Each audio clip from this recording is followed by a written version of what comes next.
Khizr আলাইহিস সালাতু ওয়াস সালাম তখন ডাক দিয়ে বললেন, মুসা রে, তোমাকে তো আমি নিষেধ করেছি তুমি কথা বলতে পারবে না, তুমি কোনো কথা বলবে না, কেন তুমি কথা বলতেছো?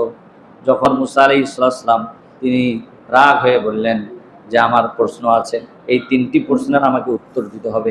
কেন আপনি নৌকাটি ফুটা করলেন? কেন আপনি ছোট্ট সন্তানটিকে হত্যা করলেন? কেন আপনি এই দেওয়ালটি সোজা করে দিলেন? আমাকে বলতে হবে। সম্মানীয় বন্ধুগণ, খিজর আলাইহিস সালাতু ওয়াস সালাম 1 নম্বরে বললেন, নৌকাটি আমি এজন্য ফুটা করে দিয়েছি, ওই জায়গার যিনি বাদশাহ, যিনি শাসক, তিনি হচ্ছেন জালিম। গরিব মানুষের নৌকারা, ভালো ভালো নৌকারা তারা নিয়ে যায়, তারা লুটপাট করে নিয়ে যায়, দুর্নীতিবাজ। এজন্য আমি নৌকাটি ফুটা করে দিয়েছি, যেহেতু গরিব মানুষের নৌকা, এই নৌকাটা যদি ভালো থাকে তাহলে তো সে নিয়ে যাবে। প্রথম প্রশ্ন। দ্বিতীয় প্রশ্ন, কেন আপনি ওই সন্তানটিকে হত্যা করলেন, ছোট্ট একটি সন্তান? খিজর আলাইহিস সালাতু ওয়াস সালাম বললেন, মুসা রে, এটি আমার পক্ষ থেকে আমি করি নাই, আমি যা করেছি আল্লাহর পক্ষ থেকে। চিৎকার মেরে বলুন আল্লাহু আকবার। যা করেছি আমি আল্লাহর হুকুমে করেছি।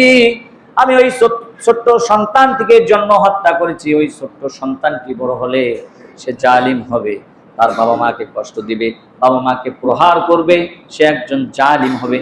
এজন্য আল্লাহর পক্ষ থেকে তাকে আমি হত্যা করেছি। সম্মানীয় বন্ধুগণ, 3 নম্বর প্রশ্নের উত্তর হলো, আমি যে দেওয়ালটি সোজা করে দিয়েছি, ওই দেওয়ালটি 2জন এতিমের দেওয়াল। 2জন এতিম বাচ্চা, তাদের বাবা নাই, মা নাই, তারা সেখানে থাকে, কিন্তু এই দেওয়ালের ভিতরে গুপ্ত ধন রয়েছে, সম্পদ রয়েছে। এই সম্পদ যদি দেওয়ালটা পড়ে যেত তাহলে এই সম্পদগুলো প্রকাশ হতো, সকলে এই সম্পদগুলো লুটপাট করে নিয়ে যেত। এই জন্য আমি দেওয়ালটি সোজা করে দিয়েছি। চিৎকার মেরে বলুন আল্লাহু আকবার।